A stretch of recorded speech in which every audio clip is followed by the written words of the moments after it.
Hello friends, എൻ്റെ പേര് ആൻസി. ദുബൈയിൽ ഒരു നേഴ്സായിട്ട് വർക്ക് ചെയ്യുന്നു. ഞാൻ നിങ്ങളുടെ മുന്നിൽ വന്നിരിക്കുന്നത് ഹെൽത്ത് സംബന്ധമായിട്ടുള്ള കുറച്ച് കാര്യങ്ങളെ ഡിസ്കസ് ചെയ്യാൻ വേണ്ടിയിട്ടാണ്. ആദ്യമായിട്ട് ഞാൻ ഇന്ന് നിങ്ങളുടെ അടുത്ത് ഷെയർ ചെയ്യുന്നത് മാൻഡേറ്ററി ആയിട്ട് വർഷത്തിലൊരിക്കൽ ചെയ്യേണ്ട കുറച്ച് ബ്ലഡ് ടെസ്റ്റുകളെ കുറിച്ചാണ്. അതിൽ first CBC test, complete blood count. FBS, fasting blood sugar, അതായത് നിങ്ങളുടെ ബ്ലഡിൽ ഗ്ലൂക്കോസിന്റെ ലെവൽ, ഷുഗറിന്റെ ലെവൽ ഉണ്ടോ എന്ന് മനസ്സിലാക്കുന്ന ടെസ്റ്റാണ്. അത് ഫാസ്റ്റിംഗ് ആയിട്ട് ചെയ്യുന്നതാണ്. കുറച്ചുകൂടെ അഡ്വാൻസ്ഡ് ആയിട്ട് ഷുഗർ ലെവൽ ടെസ്റ്റ് ചെയ്യുന്ന ടെസ്റ്റാണ് HbA1c എന്ന് പറയുന്നത്. 2 to 3 മന്തിലുള്ള നിങ്ങളുടെ ബ്ലഡിലെ ഷുഗറിന്റെ ആവറേജ് ലെവൽ ഈ ടെസ്റ്റ് കൊണ്ട് മനസ്സിലാക്കാൻ പറ്റും. ലിവർ ഫങ്ഷൻ ടെസ്റ്റ്, ലിവറിൽ എന്തെങ്കിലും പ്രോബ്ലം ഉണ്ടോ എന്ന് അറിയാൻ പറ്റും. പ്രവാസികളായിരിക്കുന്നതും കൊണ്ട് കുറെ ഓയിലി ഫുഡും ഒക്കെ കഴിക്കുന്നതും കൊണ്ട് ഒത്തിരി പേർക്ക് ഫാറ്റി ലിവറും അങ്ങനെയുള്ള പ്രോബ്ലംസ് ഒക്കെ ഉണ്ട്. അപ്പം LFT ടെസ്റ്റ് ചെയ്യുന്നത് നല്ലതാണ്. അതുപോലെ റീനൽ ഫങ്ഷൻ ടെസ്റ്റ്, കിഡ്നി സംബന്ധമായിട്ടുള്ള എന്തെങ്കിലും അസുഖമുണ്ടോ എന്ന് മനസ്സിലാക്കുന്ന ടെസ്റ്റാണത്. Lipid panel test, cholesterol level നിങ്ങളുടെ ശരീരത്തുണ്ടോ എന്ന് മനസ്സിലാക്കുന്ന ടെസ്റ്റുകളാണ്. അതുപോലെ സ്ത്രീകൾ ചെയ്യേണ്ട ഒരു ടെസ്റ്റാണ് തൈറോയിഡ് ഫങ്ഷൻ ടെസ്റ്റ്.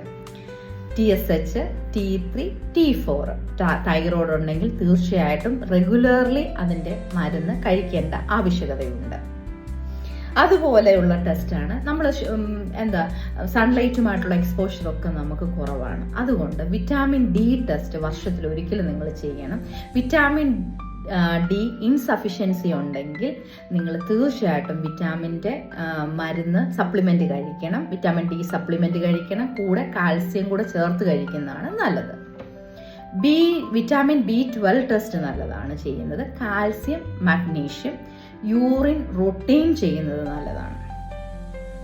അതുപോലെ സ്ത്രീകളാണെങ്കിൽ നിങ്ങൾക്ക് സെർവിക്കൽ ക്യാൻസർ ഉണ്ടോ എന്ന് അറിയാനായിട്ടുള്ള ഒരു ടെസ്റ്റാണ് പാപ്പ് സ്മിയർ ടെസ്റ്റ് എന്ന് പറയുന്നത്. പാപ്പ് ടെസ്റ്റ് എന്നാണ് പറയുന്നത്. അത് ഒരു 2 വർഷം അല്ലെങ്കിൽ 3 വർഷം കൂടിയിരിക്കുമ്പോൾ ഒരു പ്രാവശ്യം ചെയ്യേണ്ട ടെസ്റ്റാണ്. പിന്നെ മാമോഗ്രാം എന്ന് പറയുന്നത് 40 വയസ്സിൽ കൂടുതലുള്ള ആൾക്കാർ ചെയ്യേണ്ട ടെസ്റ്റാണ്. ചെയ്താൽ മതി, 40 വയസ്സ് കഴിഞ്ഞ് സ്ത്രീകൾ ചെയ്താൽ മതി മാമോഗ്രാം. ബ്രസ്റ്റ് ക്യാൻസർ ഉണ്ടോ എന്നുള്ള ടെസ്റ്റാണത്. അതും വർഷത്തിലോ അല്ലെങ്കിൽ 2 വർഷം കൂടുമ്പോഴോ ചെയ്യണം.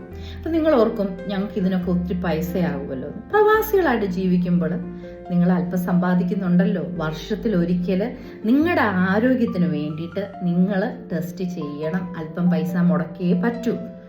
അതെന്തുകൊണ്ടാണെന്നറിയാമോ? പല